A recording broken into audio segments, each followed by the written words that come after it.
Hi everyone, welcome to another video, and this time I thought that I should finally get around to drawing an animal, and in fact it's my favourite animal. It's the bumblebee.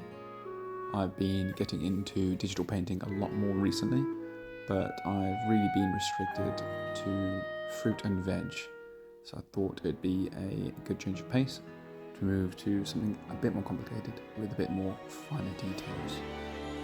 And considering we're getting into spring, at least where I am, I thought it was an excellent opportunity to draw a bumblebee. Now this is a bit rough around the edges again because there's a lot more texture compared to what I've drawn previously, so I wanted to get the general shape of the body first, which would be 3 segments, kind of mesh them together because bumblebees are quite fluffy. And then I wanted to layer some colours on top of that to give the famous black yellow striping design. And to do that I basically scribbled one colour on the background in a couple of different shades so it wasn't a flat white background. I drew these black blobs as the base colour, and then working from darkest to lightest shade with the yellow stripes, I decided to layer orange, kind of this yellowy orange, and then bright orange on top of that.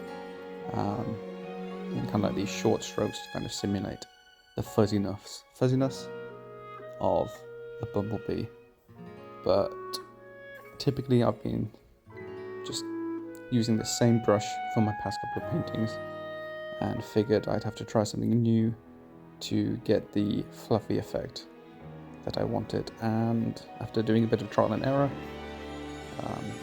I landed on this one, which gives me a nice fuzzy effect.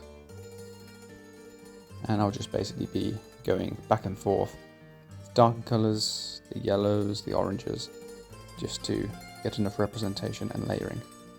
And I just wanted to take the time to thank everyone who's been commenting on my previous videos. It means a lot, and your feedback is extremely useful. And I know I got a bit in the dumps about stagnating, peaking, just because I drew one thing I really liked and what followed wasn't as good in my opinion.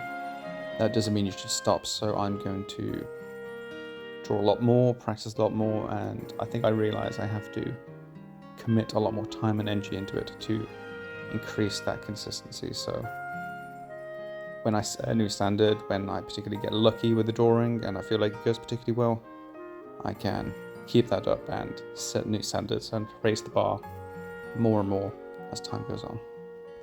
But back to the drawing. So I thought I'd sketch out 6 little legs, just very roughly so I know where they're going. The bee was looking a bit too skinny, so I thought I'd make him a bit chunkier and draw the final little legs. And we will be going back over those just to add a bit more definition, because right now the bee, although it's supposed to look fluffy, is looking quite blurry. But that's not really something that I end up correcting that well, unless I'm talking about the legs and wings. What I've found quite often in my last couple of pieces is I prefer them a lot more when I look at them from a lot further away. And that's probably because you can't see all the teeny tiny little mistakes and messiness, but you still have a general idea of what's been drawn. About a year or two ago, I very first started drawing on my phone, and basically I tried to draw a bee at the very start, and it's night and day compared to this. Beforehand it wasn't really recognizable, it looked extremely rushed and scruffy, but I'm quite happy with this, as I can actually recognize it as specifically a bumblebee, not just a bee, a wasp, or a honeybee. So I think that shows that there's been progress. What I'm doing now is getting a finer brush and just kind of segment those legs so you can see individual segments and parts. then adding a bit of colour, just to break it up even further. And I think because I use a finer brush on these legs and antennae, it gives a bit of distinction compared to the blurry fuzziness of the body of the beast. So if it's intentional or not, I think it gives that effect of contrast, which I'm actually pretty happy about. What I did try to draw before this was actually something from Fallout, and honestly it didn't go very well because it was going to be a Nuka-Cola bottle, and it was so reflective with so many different colours of browns and blacks and reds. I had a lot of difficulty with it, so I kind of scrapped that. But it got me thinking, all the music from those games is pretty old. Are they public domain yet? Would I be able to use them in a video without getting copyright infringement? Hopefully one of you knows the answer to that. But again, back to the painting. I decided to get quite a large brush again and just get this general shape and base color of the wings. So when we layer brighter colors on top of it, it'll give the effect of a bit of transparency and depth. And because the brush I'm using doesn't have 100% opacity, they will be a bit see-through, which bumblebee wings are. So I thought I would roughly just kind of add a bit of tone, and then I'll be using the define brush again, the dark color, to really put some definition. And I'm not sure what it is, but it kind of has this webbing, this structural kind of network in the wings, and I was really happy how these turned out.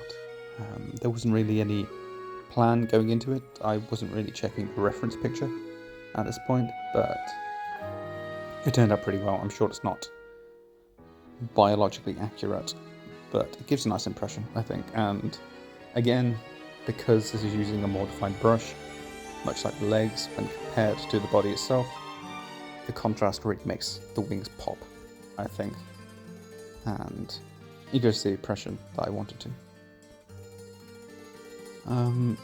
I hadn't really considered doing tutorials quite yet because, frankly, I don't know how to use any of this stuff myself, but I'm going to continue just sketching and showing my process, and hopefully I can get comfortable enough one day to show you how to draw particular things step by step, maybe a bit of better editing, future plans, I suppose. But what I'm doing now is just getting a white brush just to really highlight and make those wings pop, and I can add a bit of reflectivity to some of the arms and legs, and maybe some into the bee fuzz as well. And there it is, my bumblebee, my favourite animal in the entire world, which luckily visits my balcony every now and then, when it's not raining, at least. But thank you everyone for watching. Let me know if there's anything you'd like me to draw in the future, and I suppose I will see you next time. So have a good day everyone, and I will see you in the next one. Bye.